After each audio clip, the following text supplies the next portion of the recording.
اذا قلت يا رب دعني ليحضر الشهود، سيقول لك يوم تشهد عليهم ألسنتهم وايديهم وارجلهم بما كانوا يعملون، يومئذ يوفيهم الله دينهم الحق ويعلمون ان الله هو الحق المبين.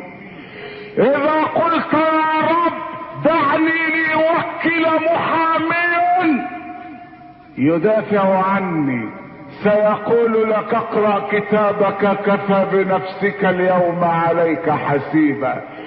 اذا قلت يا رب اسمح لي ان ادفع كفالة مالية او شخصية، سيقول لك يوم لا ينفع مال ولا بنون الا من اتى الله بقلب سليم.